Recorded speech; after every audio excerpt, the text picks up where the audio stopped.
The 777 Jewish money rule that banks don't want you to know. My grandfather kept a small leather notebook in the inside pocket of his coat. He carried it every day of his adult life.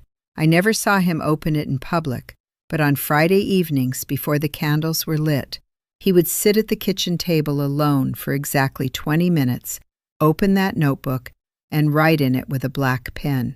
He did this without fail for 61 years. When he passed, he left behind 4 of those notebooks, filled from cover to cover in his handwriting. My grandmother gave them to me. I was 23 years old, sitting on the floor of my childhood bedroom, reading the private financial record of a man who had arrived in this country with $11 in his pocket and left behind a paid home, a funded family, and 0 debt. Not because he was lucky, not because the economy smiled on him, because he was following a principle so ancient that most people alive today have never heard its name. That principle is what I am going to teach you today. And I am going to teach you all of it, not a piece of it, not a simplified version of it, because a fragment of this teaching does not work. The 3 layers work together, or they do not work at all. You must stay with me until this video is complete. Before we go one step further, I want you to write something in the comments right now. Type the words, "Open the gate." Do it before we move on. In Jewish thought, intention that is spoken or written enters a different category of reality than intention that is merely thought. You are not just leaving a comment, you are announcing to yourself, in a public and irrevocable way, that you are ready for what you are about to receive. That matters. It matters more than you think.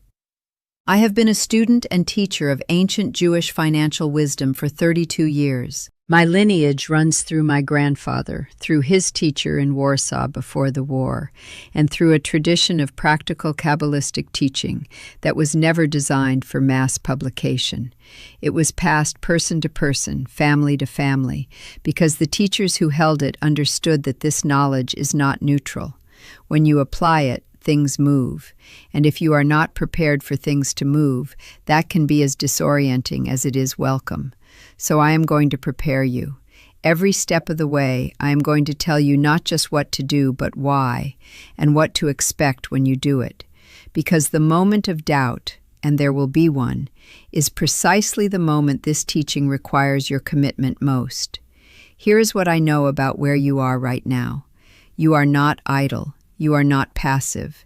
You have made efforts, real efforts. You have probably tried more than one approach to improving your financial life, and some of those approaches produced temporary results that then faded, which is in many ways more discouraging than no result at all, because temporary progress followed by regression creates a specific kind of despair, a quiet internal conclusion that the ceiling is permanent, that this is just how your life with money works. I want to address that conclusion directly. It is wrong. But the reason it formed is not your fault. You were given the wrong diagnosis.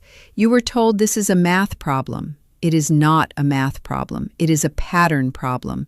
And patterns operate on different laws than equations do. The number 7 appears in the Torah 347 times, not metaphorically, structurally.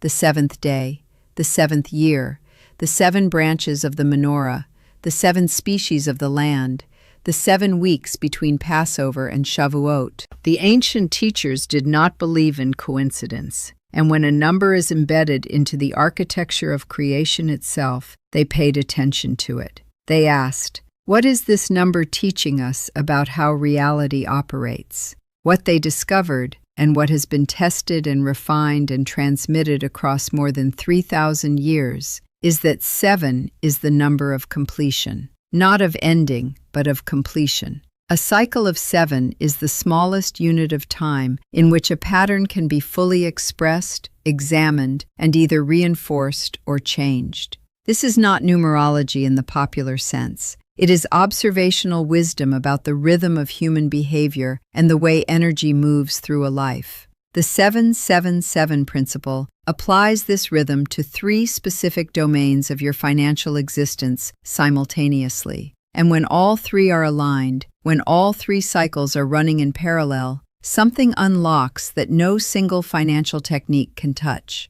I need to tell you about a man I worked with. I will call him David because that name carries its own resonance in our tradition. A man who was not born into power, but who learned how to move within it. The David I am describing was a contractor, 44 years old, living in the suburbs outside a large northeastern city. He had been in business for himself for 12 years. His business was not failing. This is important. It was not failing. It was surviving, perpetually surviving. He had employees, he had clients, he had invoices going out and money coming in. And yet at the end of every quarter, he found himself in roughly the same position.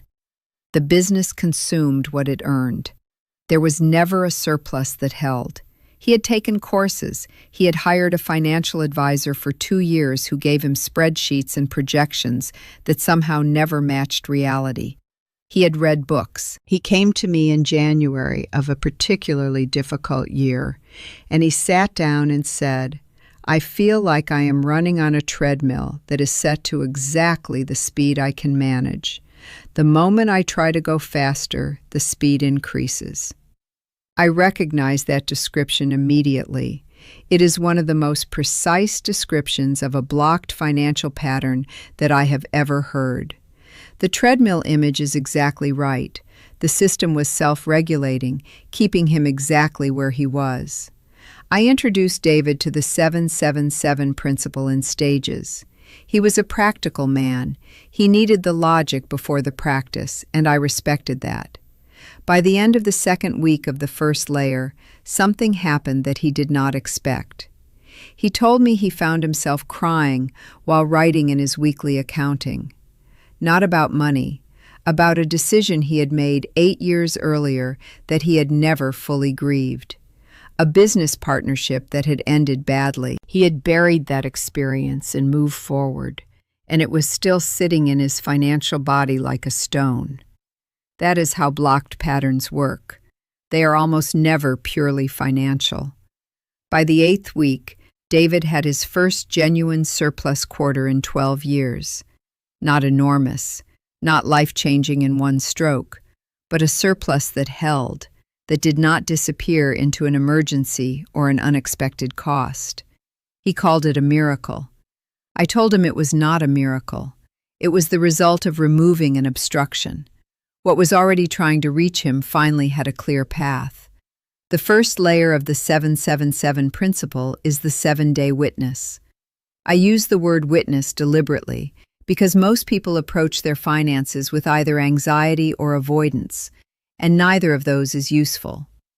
The ancient teachers taught a practice of clear-eyed, non-judgmental accounting that they called heshbon, a reckoning. Every 7 days, precisely, you sit in silence for 20 minutes minimum, and you witness the flow of money through your life over the previous week. You write what you observe, not a budget, not a tracker, an observation. What came in and how it felt when it arrived. What went out and what emotional state accompanied it. Where you acted from abundance and where you acted from fear. You write this in black ink on paper, and I will tell you why the physical format matters. In Kabbalistic tradition, the combination of intention, hand, ink, and surface creates a kli, a spiritual vessel, that holds the energy of the accounting. When you type numbers into a spreadsheet, you are producing data. When you write an accounting by hand with full intention, you are producing a record in a different sense. Both have their uses. For this practice, the physical record is essential. You are not gathering information. You are creating a map of your own pattern. The critical instruction is this: you do not skip a single week. 7 consecutive weeks of unbroken practice is the minimum required to see the pattern clearly. And I will warn you right now, somewhere between week 2 and week 3, you will have a week that feels impossible to sit down for. The busyness will be real. The exhaustion will be real. The resistance will dress itself as legitimate reasons. It is not legitimate. It is the pattern protecting itself. Sit down anyway, even if you only have 10 minutes instead of 20. The unbroken chain is more important than the duration. Keep the chain. The second layer is the seven-source architecture. In classical Jewish economic thought, there is a concept called Shiva Mekorot, seven sources. The tradition teaches that a complete and resilient financial life is not built on one income stream or even two. It is built on a conscious, deliberately tended ecosystem of seven distinct channels through which provision can flow. Let me give you these precisely. The first source is labor income, what you earn through direct, active work. The second source is return income, what your existing assets or money earns on your behalf without your daily labor. The third source is knowledge income, what flows to you because of a skill, expertise, or understanding you carry that others need. The fourth source is relational income, and this is the source most people have never consciously cultivated. It is the provision that arrives through trust, through the quality of your relationships, through people who know you and believe in you and open doors because of that belief.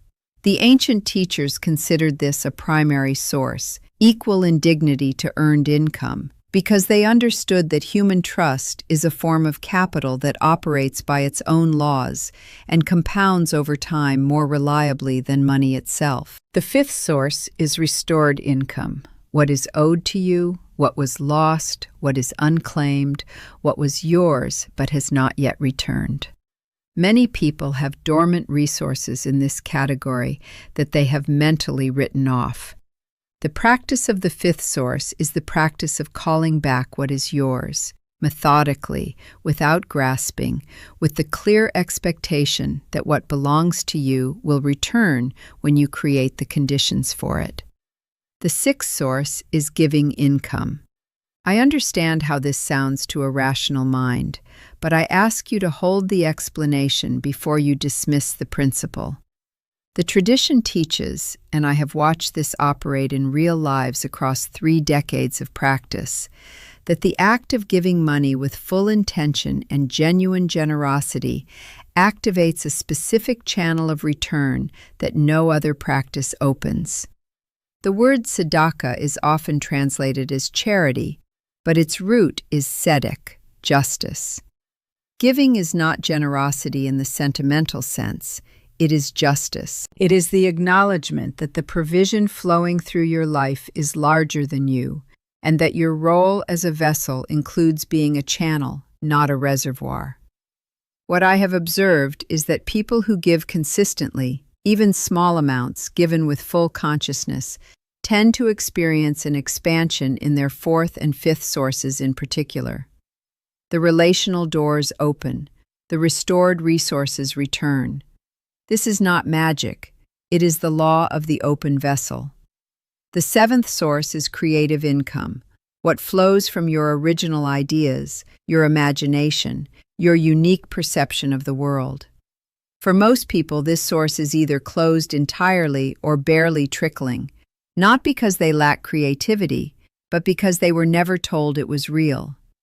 Your practice in the second layer is to write all 7 sources on a single page. Beside each one, write one word: flowing, trickle, or closed. Then, over 7 consecutive weeks, take one deliberate action to activate or expand one source per week. The actions do not have to be large. Large actions taken in desperation rarely open sources. Small, precise, intentional actions taken consistently, these shift the architecture. A letter written, a skill offered, a relationship honored, a dormant account investigated, a giving practice established, even at $5 a week. One action, 7 weeks, 7 sources. The third layer is the most counterintuitive, and it is the layer that the modern financial world has most completely eliminated from its thinking. It is the 7 release practice, drawn from the ancient institution of the Shemitah, the 7th year, in which debts were canceled, land rested, and what had been held was deliberately let go. The principle encoded in the Shemitah is this: Accumulation without release becomes obstruction. Money, opportunity, and provision are forms of energy, an energy that is hoarded or clung to, or held in resentment or grief or regret stops circulating. When it stops circulating, it stops growing. The channels close around it, and nothing new can enter a life that is already full of stagnant holding. The 7 Release practice asks you to identify 7 specific areas in your financial life where energy has calcified, where something is being held that is no longer serving you, and to release each one with a deliberate and conscious act. The 7 categories are an unresolved financial conversation, a payment, subscription, or obligation you maintain out of guilt or inertia rather than genuine intention. An amount owed to you that you have been carrying as resentment. An amount you owe someone that you have been carrying as shame. A physical object in your home that represents a financial regret and produces a contraction in you each time you encounter it. A financial belief inherited from your family or culture that you have never consciously examined. And a financial goal from your past that you have never revisited and either renewed or released. 1 per day for 7 consecutive days. Each release is a single specific physical action. The conversation is had, the subscription is canceled or consciously renewed with full presence. The resentment is written and destroyed. The shame is addressed, even imperfectly, even with a brief message that opens the door. The object leaves your home. The inherited belief is written out and evaluated with your own adult eyes. The old goal is read, honored, and either recommitted to or released with gratitude for what it once represented. This practice will feel more emotional than you expect. That is not a warning to avoid it. That is the indicator that it is working. Now I want to speak directly to the moment that is coming. Somewhere between 2 and 4 weeks after you have completed 1 full cycle of all 3 layers, the 7-day witness, the 7-source architecture, and the 7 release practice, there will be a disruption. Something financial will not go as expected. A cost will arrive. A source will stutter. A plan will fall short. I am telling you about this now, specifically, so that when it happens, you do not interpret it as proof that the teaching failed. This disruption is not the teaching failing. It is what happens when a long-established pattern is broken and tries to reconstitute itself one final time. The teachers called it the last pull of the old current. It is strong. It is convincing. And if you abandon the practice at this moment, the old pattern will fully reestablish itself, and it will be more resistant to change the second time. Stay with the practice through the disruption. Do not add to it. Do not increase your effort dramatically. Simply maintain what you have been doing with the same precision and the same consistency. The disruption passes. What follows it is the threshold crossing. And on the other side of the threshold, what tends to follow is a quality of financial experience that is genuinely different from what came before. If you are holding everything I have shared today and asking yourself how to carry it in the structure of a real and busy life, how to maintain the precision across all 3 layers simultaneously, how to apply the 7-source architecture to your specific situation, how to navigate the release practice when some of those 7 areas are genuinely complicated. I have built a complete guided resource for exactly that.